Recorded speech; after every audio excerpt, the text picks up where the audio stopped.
सुजानगढ़ की राजकीय बगड़िया जिला हॉस्पिटल में इमरजेंसी वार्ड नीचे शिफ्ट किया जा रहा है। इसको लेकर नीचे मेल मेडिकल वार्ड में काम चल रहा है। जल्दी यहां सभी सुविधाएं सहित इमरजेंसी सेवाएं उपलब्ध होगी। पीएमओ डॉक्टर पुरुषोत्तम करवा ने बताया कि नए इमरजेंसी में doctor cabin, nurses cabin, ECG cabin सहित सर्जरी व पट्टी टेबल बनाई जाएंगी। इसका रास्ता बाहर की तरफ खोला जाएगा। हॉस्पिटल के प्रवक्ता डॉक्टर दिलीप सोनी ने बताया कि इमरजेंसी के लिए एक ईसीजी मशीन और कार्डियक मॉनिटर सहित कुछ नए उपकरण की जरूरत होगी। उन्होंने दानदाताओं से इसको लेकर अपील भी की है। इमरजेंसी नीचे शिफ्ट होने को लेकर घायलों के लिए काम करने वाली संस्था टीम हारे के सहारा के श्याम सोनकार ने कहा कि यह बहुत अच्छा काम होने जा रहा है। उन्होंने बताया कि इमरजेंसी पहले फ्लोर पर होने के कारण सीरियस मरीजों को भारी परेशानी होती थी। उनकी संस्था ने हर स्तर पर इसे नीचे लाने के लिए प्रयास किए। साथ ही नगर परिषद नेता प्रतिपक्ष जयश्री दादिश ने भी चिकित्सा मंत्री से मिलकर प्रयास किए, जिसका सुखद परिणाम है कि अब गंभीर मरीजों को हॉस्पिटल पहुंचने के बाद 10 से 15 सेकंड में इमरजेंसी सेवाएं मिल सकेगी। बता दें कि बगड़िया हॉस्पिटल में बरसों से इमरजेंसी वार्ड पहले फ्लोर पर संचालित हो रहा था, जिससे मरीजों को भारी परेशानी होती थी।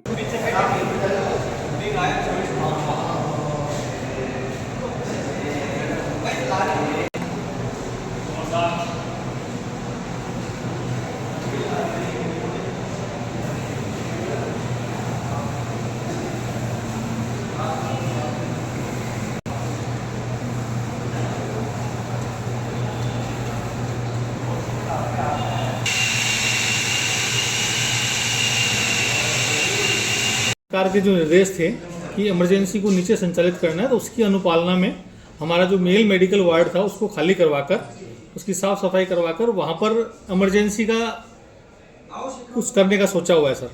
इस बारे में कार्य प्रगति पर है। इमरजेंसी वार्ड की पूरी सफाई करी जा रही है। वहाँ पर जो ब्लॉक है वो बनवा दिया गया है। इस बारे में दानदाताओं से संपर्क करके उनसे आर्थिक मदद हासिल करने की कोशिश की जा रही है। कुछ मदद हमें मिली भी है, जिससे हमने निर्माण कार्य शुरू करा दिया है और शीघ्र इमरजेंसी का कार्य शुरू हो जाएगा। इमरजेंसी आपके भूतल पर संचालित होना प्रारंभ हो जाएगी। इमरजेंसी के लिए हमें कुछ उपकरणों की आवश्यकता होगी, जिससे मेरी दानदाताओं से अपील है, खास करके ईसीजी की और कुछ एक कार्डियक मॉनिटर की आवश्यकता है, ताकि इमरजेंसी सुचारू रूप से संचालित हो सके। इसके लिए मेरी दानदाताओं से अपील है कि वो बढ़कर आगे आएँ और इस बारे में हमारा सहयोग करें। धन्यवाद जी। काफ़ी वर्षों से जैसे इमरजेंसी ऊपर थी और एक्सीडेंटल केस आते थे, अन्य इमरजेंसी आती थी तो उनको क्या है कि ऊपर ले जाना पड़ता था।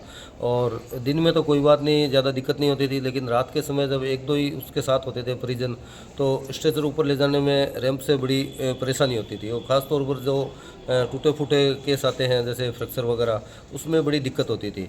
तो हमने काफ़ी प्रयास किए हमारी तरफ से सकारात्मक, और मीडिया का भी इसमें बहुत बड़ा योगदान रहा।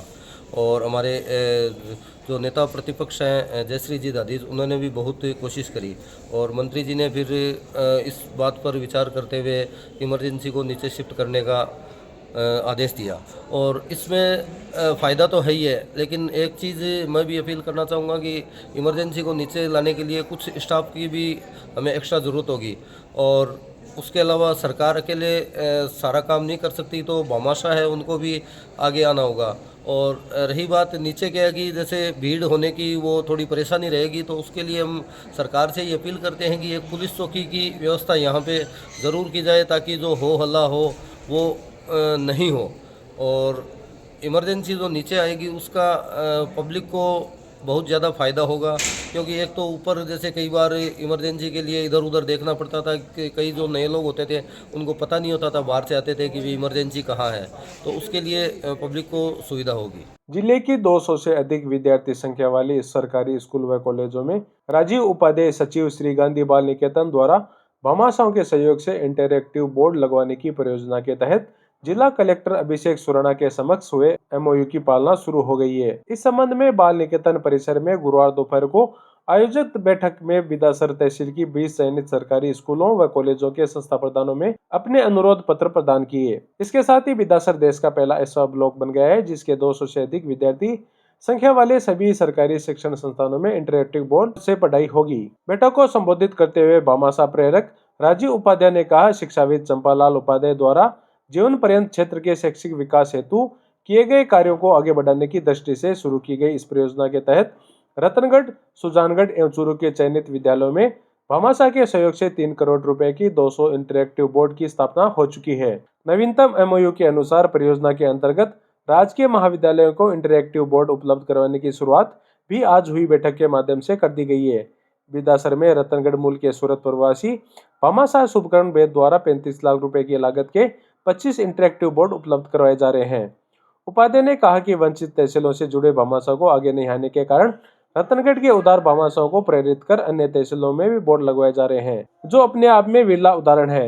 भविष्य में जिला कलेक्टर एवं शिक्षा विभाग के साथ मिलकर स्थानीय भामाशाहों को प्रेरित करने का प्रयास किया जाएगा।